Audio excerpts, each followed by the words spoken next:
Hey guys, how's everyone doing?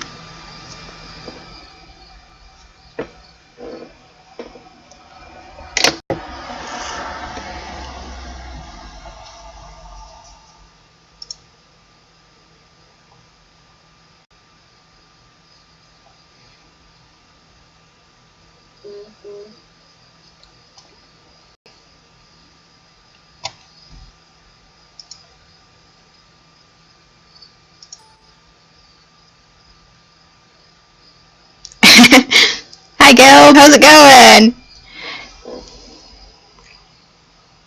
Sorry, I need to turn off my notification on my phone, otherwise you guys are going to hear my phone buzz like constantly.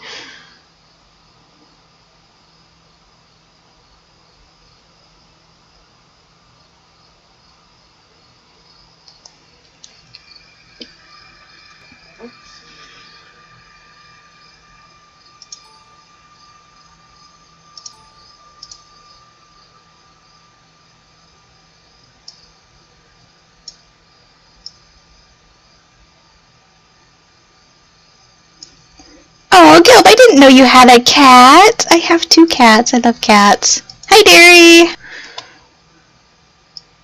How are you?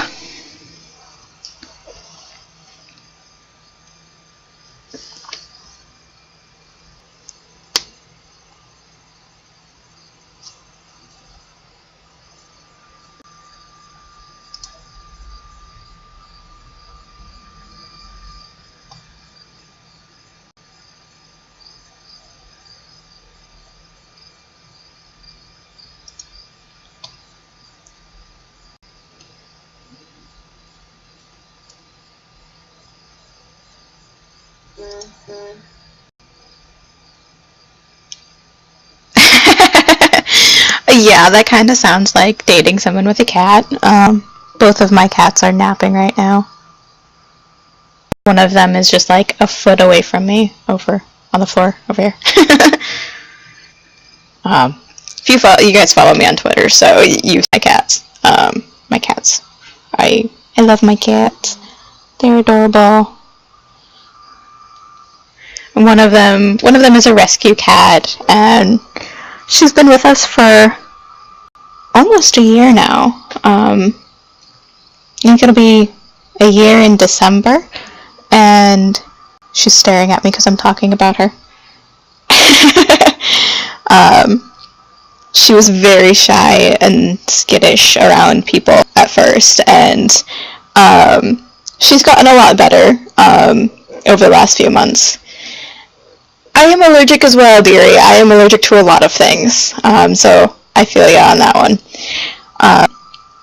She still usually runs and hides from people, but my parents were over this weekend, and my dad actually got to pet her, so that was a pretty cool moment. She doesn't usually let people outside of our little family of four pet her or come near her, but I guess she decided my dad was okay. My dad loves cats, so yeah. My mom, not so much. My mom's kind of one of those people that is like, if we're gonna have pets, they're gonna be outside. And they live on like 4 acres of land. They have plenty of room outside. Yes, Tesla, I'm talking about you. Come here. No, I'm not coming here. I'm resting.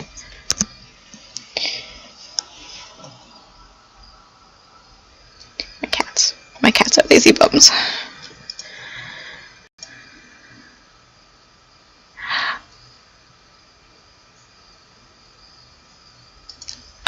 Okay, so I guess we can go ahead and start. As most of you know, I have been submitting to agents, literary agents, trying to get one of my books published. It's been a long road. I wish I could say that I have an agent, but I don't, not yet. I started submitting in May. Yeah, April or May of this year, and I got a lot of rejections. I admitted to about 70 agents, and more than half of those have rejected my manuscript. most of them don't really give me much feedback because they get a lot of submissions, and mine is being an unsolicited submission, so it's not something that they've asked for. Which, hey sis, most agents are open to unsolicited submissions. That's how I get a lot of theirs. But because they get so many, they can't really give individual feedback. But over Labor Day weekend, last weekend, not 2 days ago, but the weekend before that, for those of you not in the U.S., that's a U.S. holiday. I don't really know if that's an international holiday. But I sent out a bunch of queries the Friday before, it's on a Monday, and almost immediately got one back from an agent who was the first one to say that she read interest, so that was a good sign. But the sentence after it was a rejection, because the time my manuscript was about 70,000 words, 75,000 words, and traditional publishers, I did not know, are looking for at least 100,000 words. And she told me all of this. So even though she was interested, she would have to pass because it wasn't long enough. So I sent her a reply and said, well, I do have some work done on a sequel for it, as I had mentioned in my query for. So I took that and added it to Presage, and I read an article by a German author that said, writing a book is like running a marathon, but before the finish line comes selling the book. Or someone hands you a book. Yeah, it's kind of like that. Yeah, writing is not as easy as some people might think. For those of you that have been in my stream before, I do a lot of research and get down to very little details and all sorts of stuff. So yeah, it can be kind of daunting sometimes. But back to the 8. So I took Labor Day weekend and took what I had written for the sequel to Presage and added that in, and then over the course of the weekend added other 13,000 words, almost 14,000 words.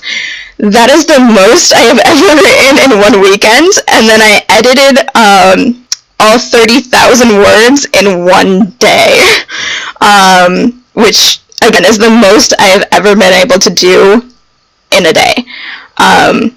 So as of now, my record for most words written in one day is 7,734, which is an insane amount. And I wrote that over the course of about 4 hours. It's kind of crazy. But once the ideas get going, like, it just flows, and there's really no stopping until you run out of ideas. So I'm pretty proud of myself for writing almost 14,000 words in 2 days, which the actual time it took to write that was almost 10 hours. So it was pretty awesome. And I ended up removing some things and then adding more things. And I actually ended up thanks, sis. Yeah, it is really awesome. I'm so proud of that. I also added in some parts that I had been writing for one of my characters as kind of a standalone book, or just it's kind of a couple of short stories for her. But I decided it would also be a good addition to Presage, with adding in what I had for the sequel. So that also helped getting that up and getting the word count up. And then also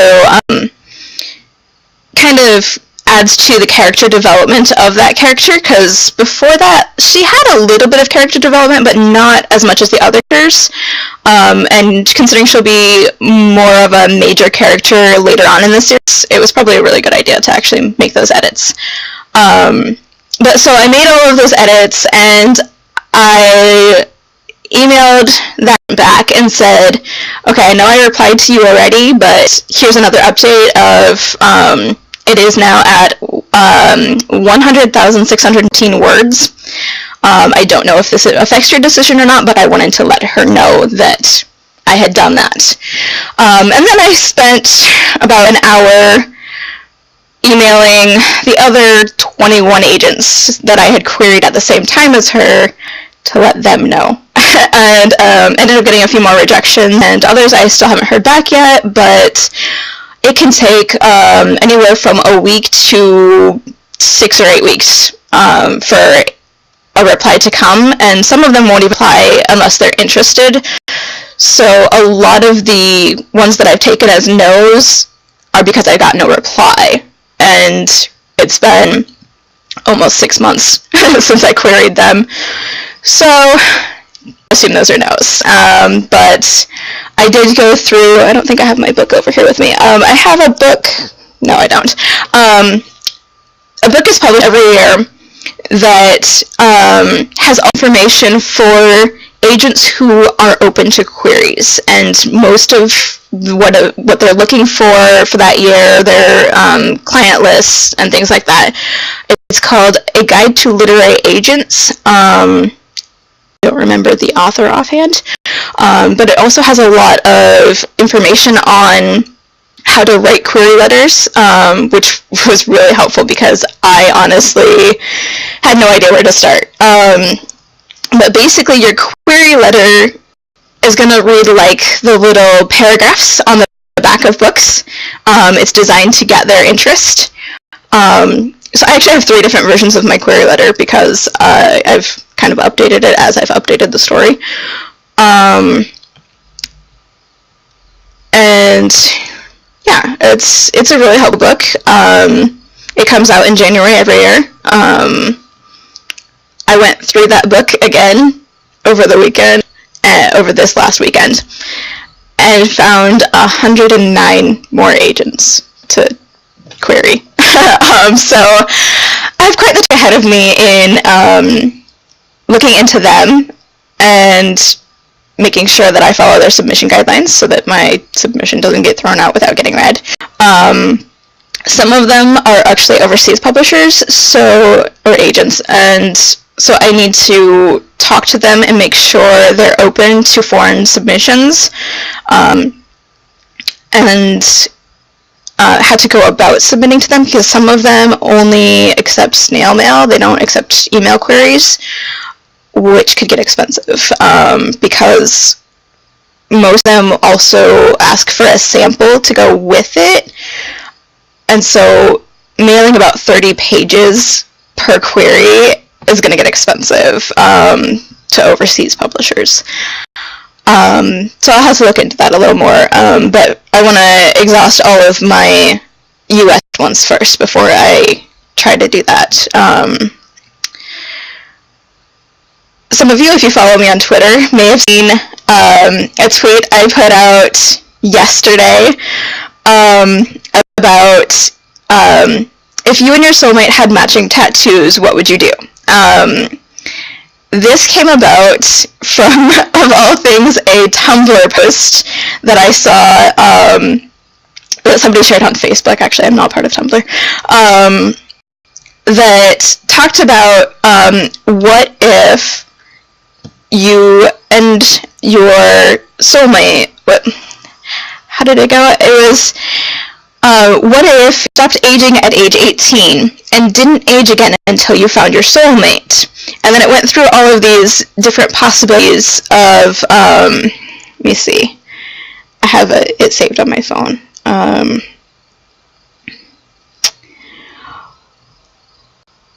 So imagine already being in a relationship at 18, and then at 22, you're both sitting there looking at each other and realizing you both haven't a day. Imagine platonically moving in with your best friend at 18 and then realizing for a few years that you've been aging together. Imagine purposely never finding your soulmate so you could reign eternal. And then people are just like talking in the post about how awesome would that be as a concept for a book. And then, Tumblr gets dark, always. What if you killed your soulmate so that you could never age? And so this kind of came together with another post I had seen, I think probably last year, of what if you and your soulmate had matching tattoos? Like it was a birthmark, like you were born with it and you had to find your match. And so I kind of combined the two ideas. So in this world, you would stop aging at 18, and then at like 20, the marks would appear. So you're still going through your whole life, experiencing what you normally would of, maybe dating somebody or, something like that, and then your mark appears and either it doesn't match or it does match. And kind of going through that, I posted a tweet yesterday of a picture of a bunch of paper I had taped to the side of my entertainment center, which I'm going to turn my computer for a second. I'm on a laptop, and I'm in my little corner here, but my side of the entertainment center here, you can kind of see, has actually 5 pages taped to it now. Hey Princess! Welcome to the stream. It's good to see you again. So a lot of it is all these notes of things to do. Sorry, I have a lot of stuff on my tiny little desk, so don't mind the noises and things of things falling over. So a lot of it is notes about how would this work, because I'm not going to actually I'm not actually going to create a new world for it. It's going to be a speculative fiction rather than a fantasy fiction, which means it takes place in our world, and it's kind of one of those what if, hence speculative fiction. And so I have several, I know the light kind of whites it out, but I have a bunch of notes in this notebook about places in the world to visit. And then I have, where did my other notebook go? Sorry, I talk to myself a lot. Kind of the downside, or maybe perk, depending on your view of being a writer. You have a lot of conversations with yourselves. Here it is. Okay. I have notebooks for every single series that I write. Every single book I write has its own notebook. It helps me keep things organized. Gives me a chance to write down all my thoughts and figure things out, and then I'll type them all up, because I oftentimes will cross things out or edit things as I bring out details. So I have 2 pages front and back of notes for this new story. So taking from that Tumblr post,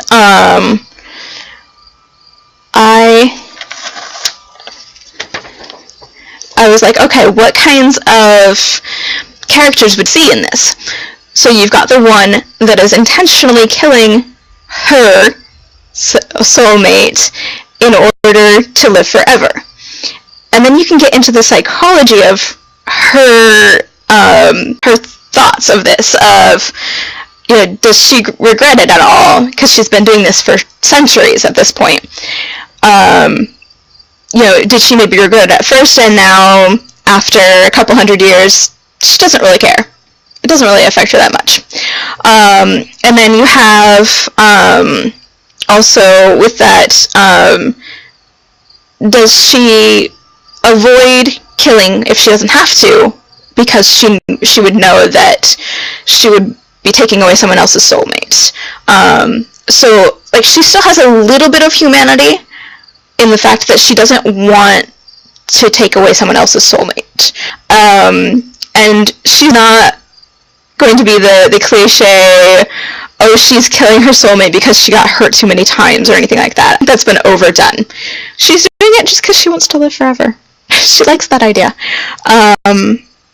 So it's not, she's not going to be the cliche immortal, doesn't want to be in love kind of thing.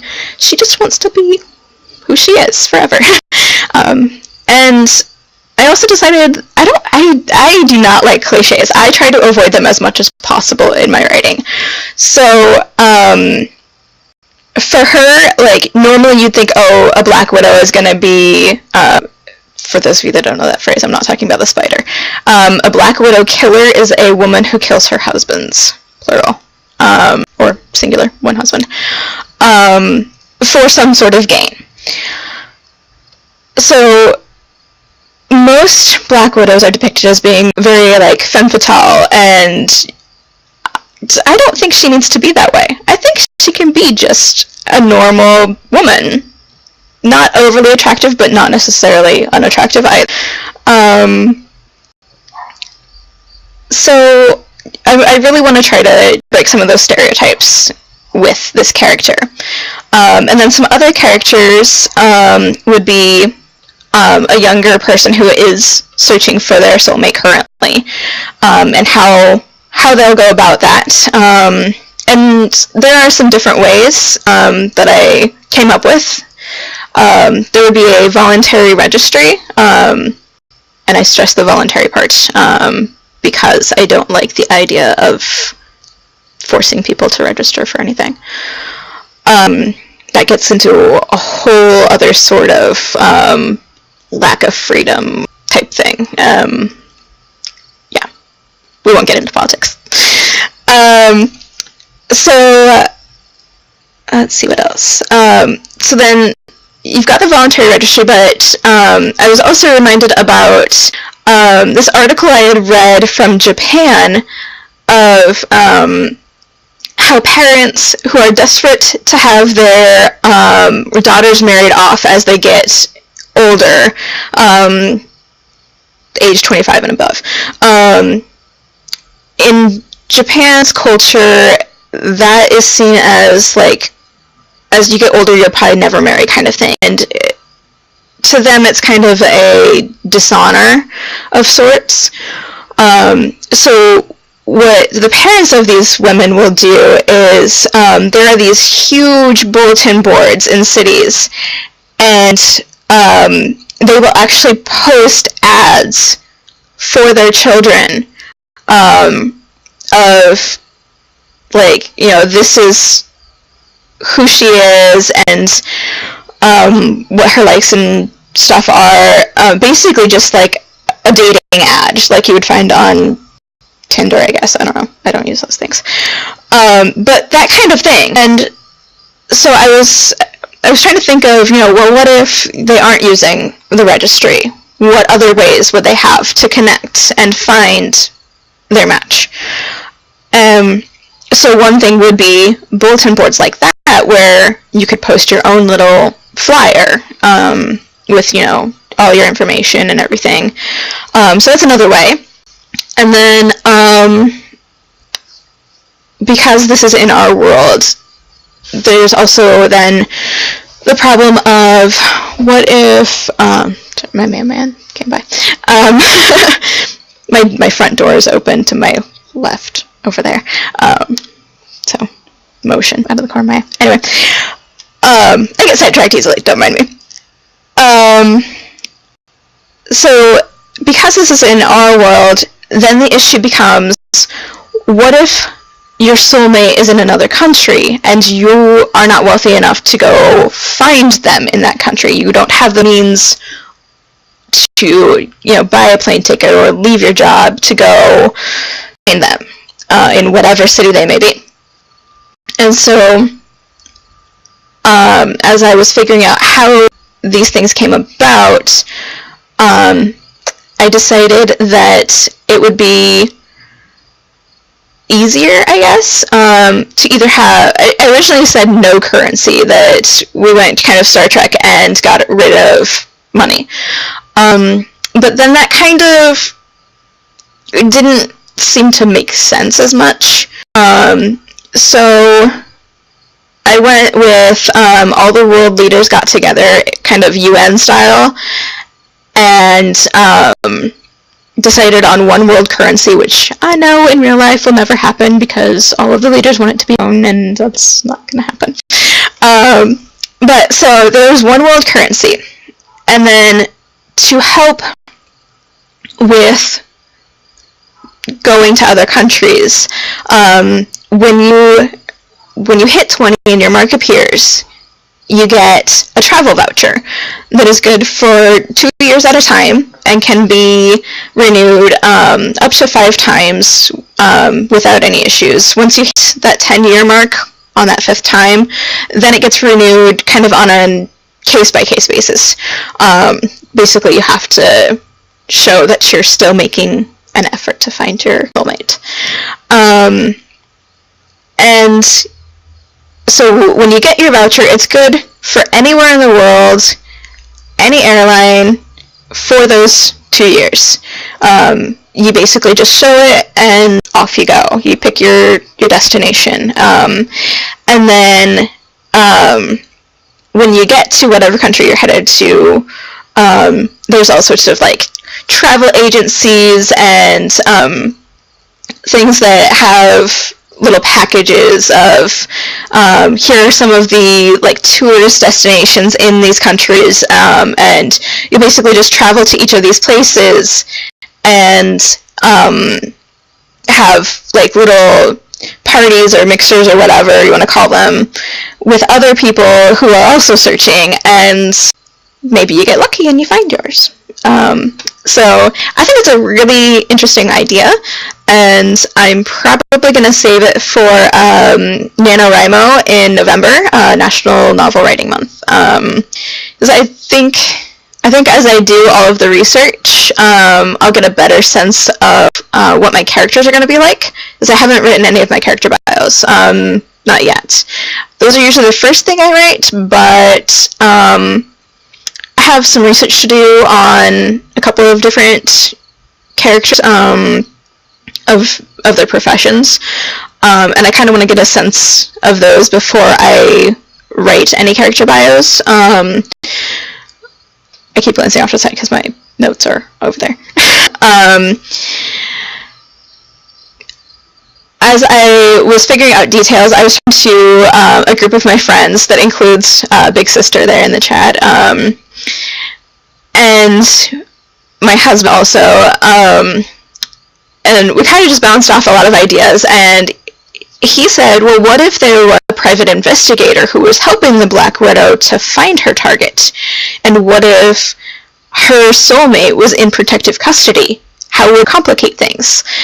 And so that, actually, became a really interesting idea that, maybe she's not alone in this, but then with the witness protection type idea comes a detective who is in charge of the protection of her significant other, and how it came about that they put him in protective custody, because over the years somebody put together that, hey, all of these men over the decades and centuries who have died have had the same mark.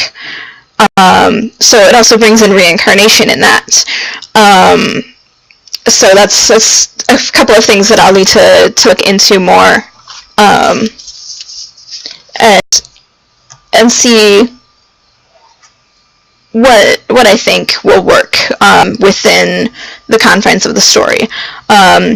Earlier today, actually I ended up eating lunch late because I got so into my research. That's a problem I have all the time. I get absorbed into my work and then forget to eat on time. So I looked at the clock and went, oh crap, it's 12:30, I need to eat. I was looking into various granting legends, because I think each culture has kind of their own things, own superstitions. So I was working on that, and I have a couple of pages worth of little notes about that that I took, basic details of things. So,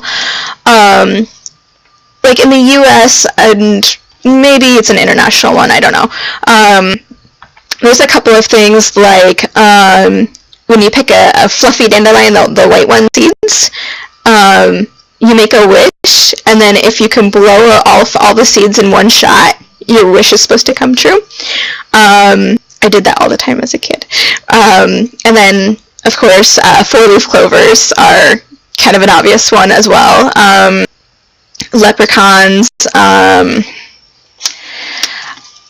don't know if this is an international thing either, but there's a superstition where if you find a penny with its face up, so Abe Lincoln's face is facing up, and you pick it up, it's supposed to be good luck, supposed to grant you a wish. And then, of course, like wishing wells and tossing a coin in a fountain kind of thing. So all of the pretty typical ones. But then you also get into things like genies and jinn, who will grant wishes, but they may not always work the way you want them to. And that's kind of how the birthmarks and things, the tattoos, if you will, came about, is my theory, is how it works in mine, is somebody made a wish centuries ago, and all she wanted was to find her soulmate. And in her case, hers is the typical dated the wrong guys, got hurt too many times, just wanted to be happy. And so she didn't want to change the world. That wasn't her intention. She just wanted to find the one that would make her happy. And so she makes this wish, and suddenly the entire world has changed, not just her and her soulmate. And nobody knows who this woman was. She is a mystery, even centuries later. So it's kind of a legend, really. And after a few years, after she made the wish, she ends up regretting it, which is fairly common in some stories for wishmakers. And so I think with that, she's regretting that she made the wish because she hasn't found her soulmate yet, and now the world is in chaos because all of the governments are trying to figure out what these marks mean, how they appeared, how to deal with it, why are people not aging, does it affect only the population age 18 and up, or are the younger generations as they age going to encounter these things? And so all she sees is that she has caused a lot of chaos and heartache as already married couples possibly discover that they aren't married to their soulmate, that their marks don't match. And so a lot of things happen that she didn't intend at all. And so she ends up writing this letter and sending it out to all the media outlets and basically just apologizes for all the pain that she has caused everyone, that she didn't intend this to happen, and she kind of wishes she hadn't done it now. and it's sent oh my god, I can talk, anonymously. It's been a long day. I didn't sleep well. So she sends it out. All of the news media outlets, talk about it and everything, so everyone knows now how it happened, but know who caused it. But soon after the statement is released, a woman is found dead of apparent suicide.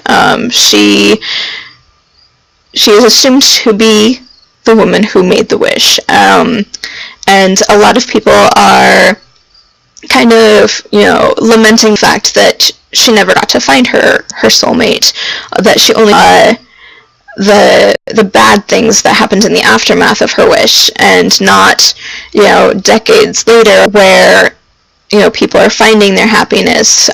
There's less heartache, there's international cooperation, there's more tolerance in the world, and all of these good things that have happened because she made that wish, but she didn't see it.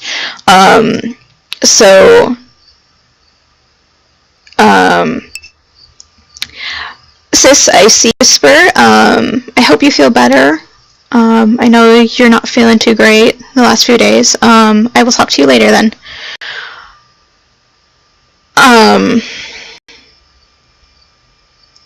So I think that gives it a really kind of a different take, a different backstory to how something happened, and then it kind of really opens up all sorts of possibilities of things. I haven't decided yet where my story will start in particular, whether it will have beginnings at the start with that woman, or if it will start, the centuries later with the immortal woman. It's kind of hard when you start a new story, a new idea, trying to decide where things start. I think as I do research, it will help figure that out. I am very much a research person. I have always wanted to know all the little details about everything, which is really kind of funny because my husband is the opposite. So when we were talking about how things would go, like the travel and the currency and everything, he was kind of like, I wouldn't change the currency, and the whole travel thing, I just kind of gloss over that, and I'm like, yeah, that's not me. I have to know how things are going to work, which is why my worlding for fantasy worlds gets so detailed. I talked about it previously, and Nova VODs aren't available anymore. It's been more than 2 weeks. But when I build a fantasy world, I go into very, very detailed things of what kind of plants there are, what kind of animals there are, where those are located. I think I showed you guys the giant map I made, just sitting next to me with my keyboard. I have an external keyboard. My ginormous map that I made. Yeah. For page. No, this one's not for Presage. This one is for Cormanther. Map making is interesting as well. I'm not an artist, but I do my best. Hi Tesla, what are you doing? My cat just came over. What are you doing?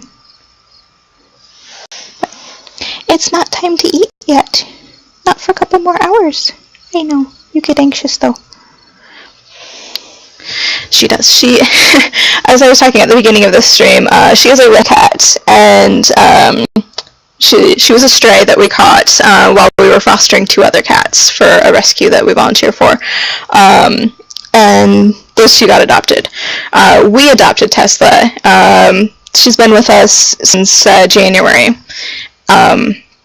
We caught her and have taken care of her since, and she's really come out of her shell the last few months since the other two were adopted.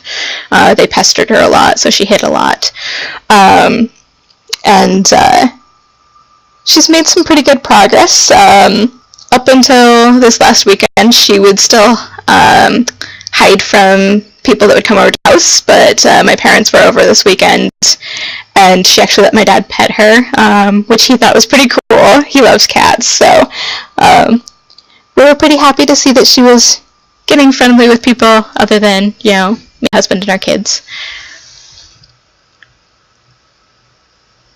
Yes, Princess, you are welcome to give ideas. I am totally fine with that. I love hearing feedback on anything. I have a couple of people that read my manuscript, my current manuscript for Presage, and they give feedback, and sometimes they point out things that I may have missed story-wise. For those of you that were in Stephen Kill's stream yesterday, he is one of my readers.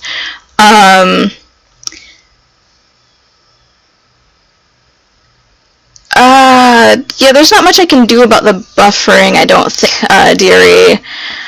I have it set pretty much as low as it can go. My computer's kind of old. It's like 5 or 6 years old, maybe a little more.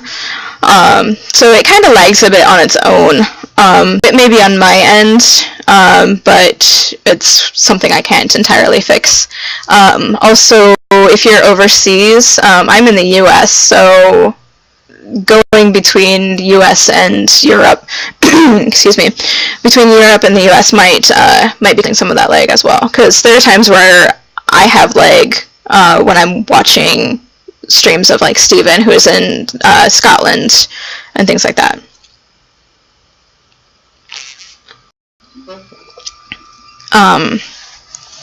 But yes, Princess, you are absolutely welcome to give any that you would like.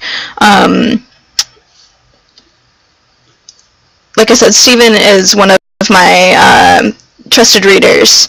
I have 2 or 3 of them right now. And a lot of his feedback actually helped some of the edits to the beginning of Presage.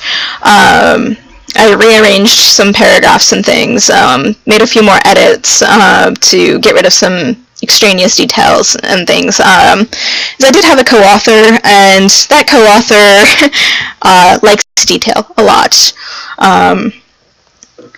So if you started in the future, you know how Paris, France is the city of love. What if it started there and the city was kind of dried up, I guess, of soulmates, because in the beginning everyone went there to find their soulmate because it was... That is actually an excellent point. One of my lists over here, sorry, my throat is kind of... allergies the last few days have kind of wreaked havoc on my sinuses and things. That is an excellent thing. So this right here, it's kind of blurry, I know, because my camera doesn't want to focus, is a list. I'd asked people, if you could travel anywhere in the world, where would you go? Any country in the world. And so I have a list of maybe a dozen or so countries that people said. So we've got Australia, New Zealand, Bora Bora, that was Sis's choice, Denmark, Japan, France, Italy, Ireland, Scotland, England, Sweden, Norway, Greece, and Germany. Those last 4 were my friend Lisa's. So I'll be researching those, maybe not quite as in-depth as I usually do when I do world building, because I'm not really needing to do world building. I just need tourist spots. You may have been able to tell Denmark already has a check next to it, because when I did the world building for Cormont there, I used Denmark as the basis for population, flora and fauna, and a little bit of history, plus a few like touristy spots. So I did a little further research for more tourist destinations or sighting destinations. I do know somebody in Denmark, so I guess I could always ask him, but he's usually kind of busy, so try not to bug him too much.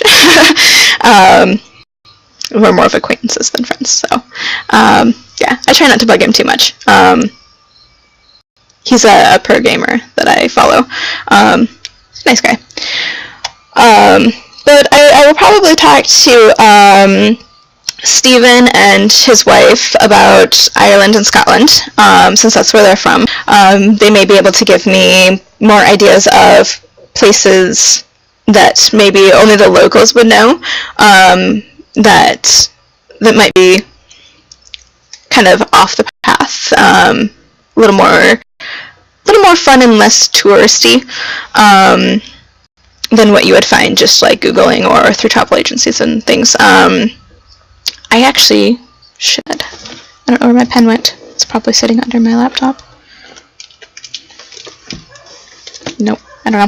I'll find my pen later. I was going to add Spain to my list. Because I've been to Spain. I spent a week in Spain my junior year. Yeah, my junior year of high school. We spent our spring break in Spain. Went to see a lot of amazing places. Had a lot of fun with my classmates and, of course, chaperones. But yeah, it's a beautiful country, and I would love to go back to Spain someday.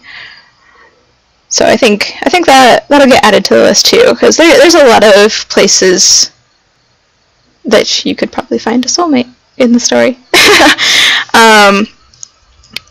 Other than that, I'm probably going to wrap up the stream here in about 20 minutes or so. My kids are in school, so I have to pick up my kids in about an hour and a half. So I don't want to run too long. But I think, let's see, could cover a few other things. I know Princess has missed my other two streams. I canceled Monday's stream last week because I was working on all of the edits to Presage, and that took me most of the day to do. So if you saw my tweet about that last week, that's why I canceled the stream. That was the important thing I was working on. So even though I didn't get a reply from that agent about getting signed by or anything, I really think that adding those 30,000 words helped a lot. And I kind of wish I had known that they were for longer manuscripts before I started submitting, because then maybe that would have changed things. But I try not to dwell on much, just because I did that. Oh, excuse me. I shouldn't drink soda on stream. It makes me burp. I try not to drink, so you know,